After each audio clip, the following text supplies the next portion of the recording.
Hello everyone, Undercooked History here, and happy 4th of July! This great nation of ours was founded today. Yippee! Kinda.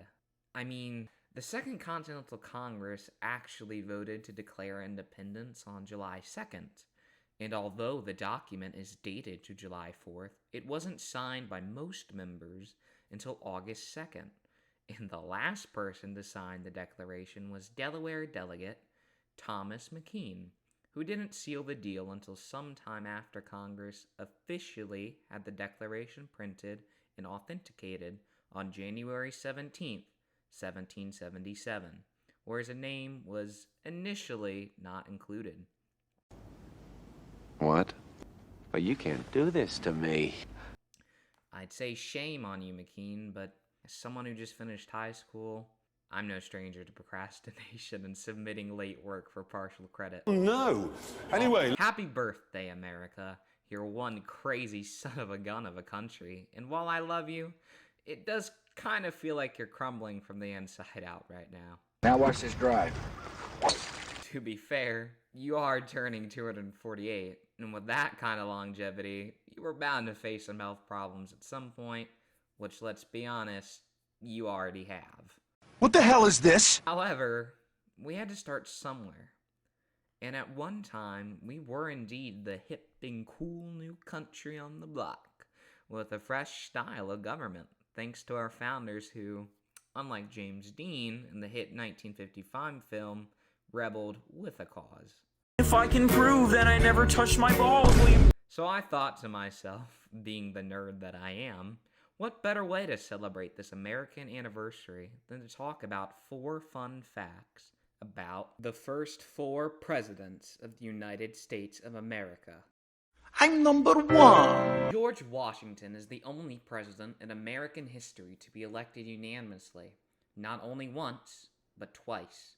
In fact, when 5th President James Monroe came close to replicating it in his 1820 re-election bid, New Hampshire elector William Plummer, feeling that Monroe was a mediocre president, cast his vote to future president and at the time Secretary of State John Quincy Adams to ensure that Washington was the only president ever elected unanimously through the Electoral College. Washington retired from the presidency rather infamously after serving 2 terms, but his retirement as a whole was rather short-lived, as in response to French privateers attacking U.S. ships in 1798, Washington was nominated by John Adams on the 4th of July for the position of Commander-in-Chief of the Armies, where he served his country again until his death on December 14, 1799, at the age of 67. Although Washington did not officially identify himself with a political party, and famously proclaimed in his farewell address, political parties are likely to become potent engines by which cunning, ambitious, and unprincipled men will be enabled to subvert the power of the people and to usurp for themselves the reins of government. More often than not, he sided with Federalist policies such as a national bank and candidates such as Hamilton and Adams. Despite being the father of this country, Washington himself never fathered any kids of his own, and was likely infertile, seeing as his wife Martha had 4 children herself from a previous marriage to Daniel Parke Custis. You're number 2. Long before he was president, John Adams represented the defense of the 8 British soldiers and their captain, Thomas Preston, who perpetrated the now infamous Boston Massacre, which resulted in the deaths of 5 colonists on March 5th, 1770. After several months and 2 trials, Rex v. Preston and Rex v. Wims, 6 of the 8 soldiers and their captain were found. In addition to being our nation's 2nd president, Adams was also our nation's first ever vice president, who also set the precedent of hating the job, having said of it, quote, "the most insignificant office that ever the invention of man contrived, or his imagination conceived." Adams was a highly educated president and a lifelong learner, having enrolled at Harvard University at the age of just 15 to study law, Can you imagine a world without lawyers? A practice that all three of his sons would follow: John Quincy, Charles, and Thomas. Whilst John Quincy was very successful, Charles and Thomas were both crippling alcoholics, and Adams even renounced Charles a year before his death in 1800 at the age of just 30, while his father was still the sitting president. And lastly, it wouldn't be a Fun Facts Presidents video if I didn't mention that both John Adams and Thomas Jefferson died on the 50th 4th of July, where Adams, the first president to live to his 90s, last words were, "Thomas Jefferson survives." Little did you know, however, only mere hours ago, Jefferson had died at Monticello. Coincidence? I think not! Thomas Jefferson was not only an innovator in great democratic ideas, but also in culinary arts, having popularized ice cream, tomatoes, French fries, and mac and cheese in America, with his recipes for mac and cheese and ice cream being only 2 of 10 surviving recipes that he hand wrote. According to one story as well, Jefferson once caused a big scene after publicly eating a tomato, which had the reputation at the time of being poisonous. Look! It's rotten, you idiot! Jefferson was also quite the architect, with his style being dubbed Jeffersonian. Obviously. Having designed his own home in Monticello, the University of Virginia's Rotunda, and the Virginia State Capitol building, the last of which being the location of Jefferson's vice president and Alexander Hamilton's murderer, Aaron Burr's treason trial. An oddball as ever, Jefferson kept a pair of grizzly bears he received from Captain Zebulon Pike, a member of the early expedition efforts into the Louisiana Territory, at the White House for a couple of months in cages for the public to see on the front lawn before he gave them to friend and recent museum owner Charles Peale.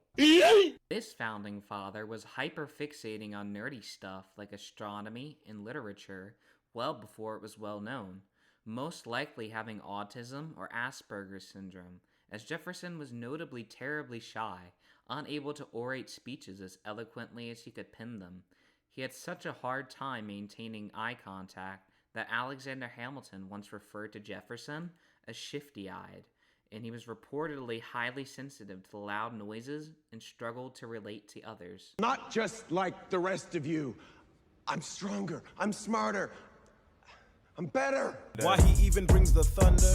Not only were James Madison and murderous Vice President Aaron Burr classmates at Princeton University, with Madison graduating only a year before Burr, but Burr also introduced Madison to his future wife, Dolly Payne Todd, who had recently become a widow when Madison asked Burr to introduce him. He could strike first. Harkening back to an earlier fact, where Jefferson and Adams both died on the same 4th of July in 1826, well, 10 years later, and after 5th President James Monroe himself died on the 4th of July in 1831, in the summer of 1836, Madison was on his deathbed and specifically refused medication from Dr. Robley Dunglison with the hopes of extending his life to the 4th of July. Pretty please? And instead died on June 28th. Give me something for the pain and let me die. To this day, James Madison is the only president in American history to not only have one, but 2 vice presidents die in office. The first of which being the former and first ever New York Governor George Clinton, who died of a heart attack on April 20th, 1812 at the age of 72. The second was Elbridge Gerry, the former governor of Massachusetts, who also died of a heart attack on November 23rd, 1814 at the age of 70. Later in his life, Madison reportedly grew extremely paranoid about his historical legacy and how future generations would perceive him, even retroactively modifying old letters and documents he wrote by changing the dates, the exact vocabulary used, and even forging others, and most notably, Jefferson's handwriting. So those were 4 fun facts about the first 4 presidents on the 4th of July. I hope you all learned something new, and if you liked the video, make sure to leave a like and subscribe. This is only the start of what I hope will be a series of videos on facts about presidents, so make sure to stay tuned for that and more. If you have any ideas for topics, leave a comment and I'll make sure to check it out. But most importantly, have a wonderful day and a blessed 4th of July. See you next week. Same bat time, same bat station.